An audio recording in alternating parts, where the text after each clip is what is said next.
देखिए, कैपेसिटर यानी संधारित्र, हम इसको हिंदी में कहते हैं संधारित्र और इंग्लिश में कहते हैं capacitor. It is a arrangement और इट इज़ अ डिवाइस, है ना। ये एक ऐसा अरेंजमेंट है जिसमें हम किसी कंडक्टर की कैपेसिटी बढ़ा सकते हैं बिना उसके शेप या साइज में परिवर्तन किए हुए। यानी कि किसी कंडक्टर के शेप या साइज में चेंजेस लाए बिना हम उसकी कैपेसिटी को बढ़ा सकते हैं। कुछ इस तरीके का अरेंजमेंट हम करने वाले हैं और उसी अरेंजमेंट को हम कहेंगे कैपेसिटर। देखते हैं कैसे होता है ये, ठीक है। चलिए, आप एक बात हमेशा याद रखिएगा, अभी हम लोग कैपेसिटी का फॉर्मूला देखे थे, C=Q/V, आपको ये पता है, ठीक है।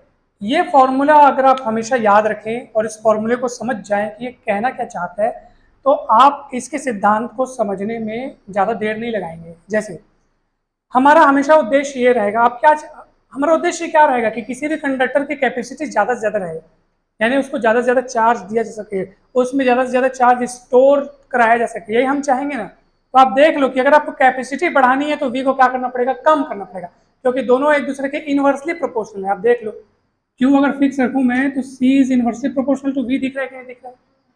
इनवर्सली प्रोपोर्शनल मतलब क्या होता है कि एक को अगर आपको बढ़ाना है तो दूसरे को क्या करना पड़ेगा, बस ये चीज़ आपने माइंड में रखना। इसका मतलब ये है कि अगर इस अभी जो मैं पूरा बताने वाला हूँ आपको, जो भी कहानी अभी हम सुनेंगे उसमें हमारा मकसद C को बढ़ाना रहेगा, कैपेसिटी को क्या करना रहेगा, और अब उसके लिए क्या करना पड़ेगा, V को कम करना पड़ेगा। ये आप, मैं आपको वो बता रहा हूँ, लिंक बता रहा हूँ कि आपको अपनी मंजिल तक पहुंचने के लिए कौन कौन से रास्तों को फॉलो करना है। आपका उद्देश्य है C को बढ़ाना, कैपेसिटी को बढ़ाना, ठीक है, और उस मंजिल तक आपको ये पहुंचाएगा। यानी उसके लिए आपको क्या करना पड़ेगा, पोटेंशियल को कम करने के उपाय सोचने पड़ेंगे कि कितने तरीकों से हम पोटेंशियल को क्या कर सकते हैं, कम से कम से कम से कम कर सकते हैं। इसको जितना कम से कम करोगे ये उतना से उतना ज़्यादा बढ़ेगा, ठीक है। चलें अब ये देखते हैं कि ये कैसे होगा। तो इसके लिए हम दो प्लेटें लेंगे। ये प्लेटें कोई भी शेप की हो सकती हैं, रेक्टेंगुलर, स्क्वायर शेप की हो सकती है या सर्कुलर शेप की हो सकती है। एक दूसरे के पैरेलल रखेंगे, ध्यान से देखिएगा, एकदम ध्यान से देखिएगा।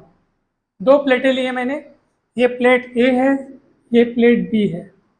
शुरू में आप ये मान के चलो कि प्लेट बी दूर रखी हुई है और प्लेट ए है और आपने इसको प्लस चार्ज दिया हुआ है। कौन सा चार्ज, ध्यान से देखना, बहुत मजा आएगा, ध्यान से समझना, एक बार में समझ में आएगा, ठीक है। ये प्लेट दूर रखी हुई है, अब उसको दूर से करीब ला रहे हो इसके। याद करो एक घटना हमने पढ़ी थी, इलेक्ट्रोस्टैटिक इंडक्शन, याद है कि जब आप किसी अनचार्ज कंडक्टर को किसी चार्ज कंडक्टर के समीप लाते हैं, पास लाते हैं, तो अनचार्ज मतलब इसको कोई चार्ज नहीं दिए और इसको प्लस चार्ज दिए, ठीक है। जब इसके करीब लाओगे तो ये प्लेट बी है, प्लेट कौन सी है, तो बी के इस तरफ वाला हिस्सा जो ए के सामने है, जो ए के करीब है, वो इससे अपोजिट चार्ज वाला बन जाता है। पढ़े थे इलेक्ट्रोस्टैटिक इंडक्शन में, याद है आपको, जिसके पास वाला हिस्सा इससे उल्टे चार्ज वाला बन जाता है और जो दूर वाला हिस्सा है वो उसके जैसा वाला बन जाता है। क्लियर है, इतना समझ में आया कि नहीं। अब सुनो, बी वाली प्लेट के जो इस तरफ जो माइनस चार्ज है वो इस प्लेट ए के प्लस चार्ज को काटने की यानी कम करने की कोशिश करता है। सीधी सी बात है, माइनस प्लस को कम करने की कोशिश करेगा, है ना, प्लस माइनस कैंसिल होती कि नहीं होती। तो ये इसको क्या करने की कोशिश करेगा, इसके प्लस चार्ज को कम करने की कोशिश कर रहा है। इसका मतलब है कि ये माइनस वाला चार्ज इसके पोटेंशियल को कम करने की कोशिश कर रहा है, इसको कम करने की कोशिश। और याद रखो हमारा उद्देश्य वही था, हमने आपको कहा था C बढ़ाने के लिए V कम करना है, याद है कुछ। तो ये बी प्लेट के जो इस तरफ जो नेगेटिव चार्ज दिख रहा है वो A के पोटेंशियल को कम करने की कोशिश करता है, मगर उस तरफ तो प्लस चार्ज है ना, वो तो इसको बढ़ाने की कोशिश करेगा। तो ये माइनस चार्ज इसको कम करने की कोशिश कर रहा है, इसके पोटेंशियल को कम करने की कोशिश कर रहा है, लेकिन उस पार वाला प्लस चार्ज इसके पोटेंशियल को, दोनों में ज्यादा शक्तिशाली कौन होगा पता है, ये, क्योंकि ये करीब है, एकदम सामने में है, ये बेचारा दूर है, इसका प्रभाव ज्यादा होगा। इसका मतलब ओवरऑल इसका पोटेंशियल कम हो जाएगा कि बढ़ेगा। भाई एक जन कम करना चाह रहा है, एक जन बढ़ाना चाह रहा है, दोनों में से किसकी शक्ति ज्यादा काम करेगी, क्यों माइनस वाले की, उसके पास है। इसका मतलब देखा जाए तो ये कम करेगा, वो बढ़ाएगा, ओवरऑल इफेक्ट क्या पड़ेगा, ए का पोटेंशियल कम हो जाएगा। और पोटेंशियल कम होगा तो कैपेसिटी बढ़ेगी कि नहीं बढ़ेगी? बढ़ जाएगी, सीधी सी बात। पक्का? इतना समझ में आ गया? अब मैं क्या करता हूँ, एक कदम आगे बढ़ता हूँ और बी जो प्लेट है उसके इस तरफ जो प्लस चार्ज आपको दिख रहा है उसको मैं कनेक्ट कर देता हूँ अर्थ से, अर्थिंग कर दिया। उससे क्या होगा, ये सारा का सारा प्लस चार्ज बेचारा वो सब चला गया अर्थ में, यानी कि अब प्लेट बी पर सिर्फ और सिर्फ माइनस चार्ज शेष रह गया है। प्लेट बी पर सिर्फ माइनस चार्ज बचा हुआ है। पहले तो बेचारा प्लस भी था, अब सिर्फ माइनस बचा है। और माइनस चार्ज ए के पोटेंशियल को कम करने पे तुला हुआ है, अभी भी तुला हुआ है। पहले तो बेचारा प्लस भी था, जो कम से कम थोड़ा बहुत तो उसको बढ़ा रहा था, अब तो बढ़ाने वाला चला गया। अब जो बचा है वो केवल कौन बचा है? कम करने वाला बचा है। इसका मतलब क्या है कि अब ए का पोटेंशियल और कम हो जाएगा। पहले तो थोड़ा बहुत कम हो पा रहा था। क्यों पहले ऐसा? पहले बढ़ाने वाला भी था, पहले उसको सपोर्ट करने वाला था, अब वो गया बेचारा। अब जो बचा है माइनस चार्ज, वो ए के पोटेंशियल को और कम करेगा, ए का पोटेंशियल और कम हो जाएगा, तो उसकी कैपेसिटी और बढ़ जाएगी।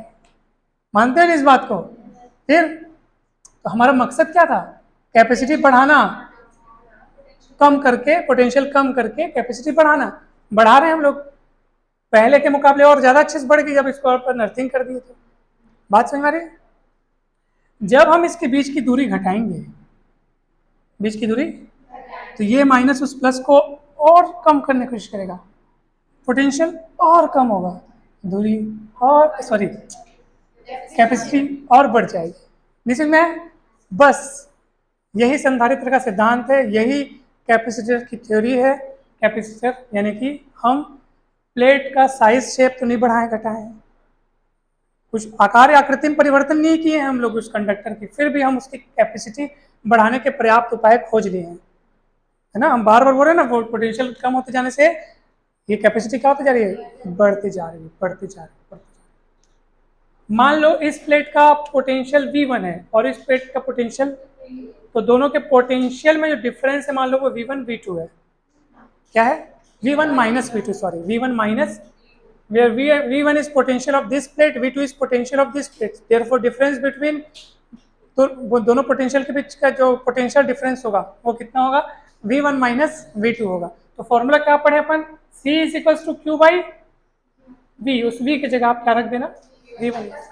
ये आपको कैपेसिटी देगा इस कैपेसिटर की, यानी कि कैपेसिटर की कैपेसिटी का फॉर्मूला है Q, जो चार्ज आपने दिया है। ध्यान रहे चार्ज आपने केवल एक प्लेट को दिया है, उसमें तो इंड्यूस्ड हुआ है, इसके कारण इंड्यूस्ड हुआ है। अपने इसको चार्ज नहीं दिया था, चार्ज किसको दिया था?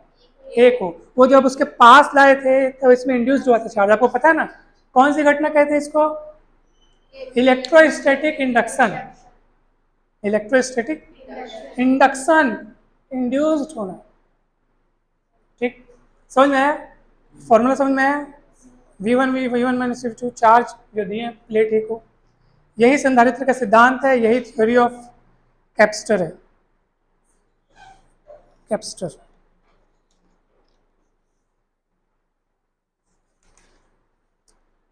आप इसको अगर डिफाइन करना चाहो तो देखो तो जरा, आप इसको अगर ऐसे ये मान लो अपन यूनिट को डिफाइन करना चाहते हैं। यस, चलिए मान लो आपने V1 माइनस V2 1 रख दिया, 1 वोल्ट, तो C इक्वल क्यों आ जाए? C इक्वल क्या आ जाएगा अगर इसकी वैल्यू आपने 1 रख दी? तो अब मैं डेफिनेशन पढ़ रहा हूं, अब ध्यान से सुनिएगा। किसी कैपेसिटर की कैपेसिटी, किसी कैपेसिटर की उस चार्ज के बराबर होती है। किस चार्ज के बराबर होती है? उस चार्ज के बराबर होती है जो प्लेट को जब दिया जाए तो दोनों प्लेटों के बीच पोटेंशियल डिफरेंस 1 वोल्ट आ जाए। यानी कि आप प्लेट को इतना चार्ज दो कि इलेक्ट्रोस्टैटिक इंडक्शन के द्वारा जब दूसरी प्लेट पर चार्ज हो माइनस वाला, तो दोनों प्लेटों के बीच अगर मान लो पोटेंशियल डिफरेंस कितने का बन रहा है? 1 वोल्ट का, तो समझ जाइए उस कैपेसिटर की कैपेसिटी जो है आपके द्वारा, बहुत बढ़िया सही बोलिए, आपके द्वारा दिए गए चार्ज के बराबर है। कुछ नहीं, डेफिनेशन कठिन नहीं है, हो सकता है मैं जो बोला हूँ वो भले शब्द आगे पीछे हो गए, आप दूसरी बार बोलोगे तो हो सकता है कुछ और बोलोगे। आपको मेन इसको पकड़ना है कि आप लिख क्या रहा है, सी इक्वल क्या आ रहा है, इसका मतलब क्या है, क्यों क्या है, जो चार्ज हम दिए हैं और वो किसके बराबर दिख रहा है, कैपेसिटी में दिख रहा है ना। और वो कब दिख रहा है, जब तुमने V1 माइनस V2 को कितना रखा, और वो क्या है, दोनों के बीच पोटेंशियल डिफरेंस। अब इन्हीं तीनों बातों को शब्दों में पिरोइए और सेंटेंस बन जाएगा। किसी कैपेसिटर की कैपेसिटी आपके द्वारा दिए गए उस चार्ज के बराबर होती है जो दोनों प्लेटों के बीच 1 वोल्ट का पोटेंशियल डिफरेंस पैदा कर दे या बना दे, जो भी है। समझ में आया कि नहीं, हो गया, सीधी सी बात है। Topic is closed. अब हम पढ़ेंगे नेक्स्ट। अच्छा एक और बात, मैं और जबरदस्त वाली बात आपको बता रहा हूँ, आपको और बढ़ानी है क्या कैपेसिटी, और बढ़ाने का उपाय सोचना है, सोचना है। आप अगर इन दोनों प्लेटों के बीच, आप अगर इन दोनों कोई मीडियम भर दें, कागज, रुई, कपास, कांच, पानी, मोम, कुछ भी, तो समझ लीजिए कि कैपेसिटी और क्या हो जाएगी, और बढ़ जाएगी, और बढ़ जाएगी। समझ में आ रहा है। तो ये कैपेसिटी बढ़ाने का एक और उपाय था। ठीक है, ओके।